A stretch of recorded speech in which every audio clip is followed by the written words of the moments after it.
hari itu gempa itu hari kejadian itu malamnya kan itu gempa kan maghrib. Setelah itu orang lari kemari sampai hari ini tidak pernah turun lagi. Masih trauma kan. Ya begini, yang banyak mengungsi ini kan pada dasarnya orang yang tidak punya, yang rumahnya sudah rubuh. Sehingga untuk kembali ke rumah juga apa gunanya kan, apalagi rumah yang rubuh di sini yang nyata rubuh itu 95 untuk desa ini. 95 data kami, tapi itu belum terhitung rumah yang sudah rusak, betul-betul rusak berat, yang tidak bisa lagi kembali, sudah miring, yang belum rubuh ya, tapi sudah pada retak, yang saya pikir hanya digoyang sedikit saja sudah pasti rusak semua.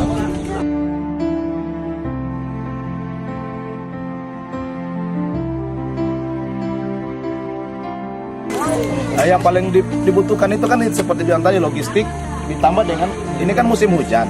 Hujan paling banyak datang malam.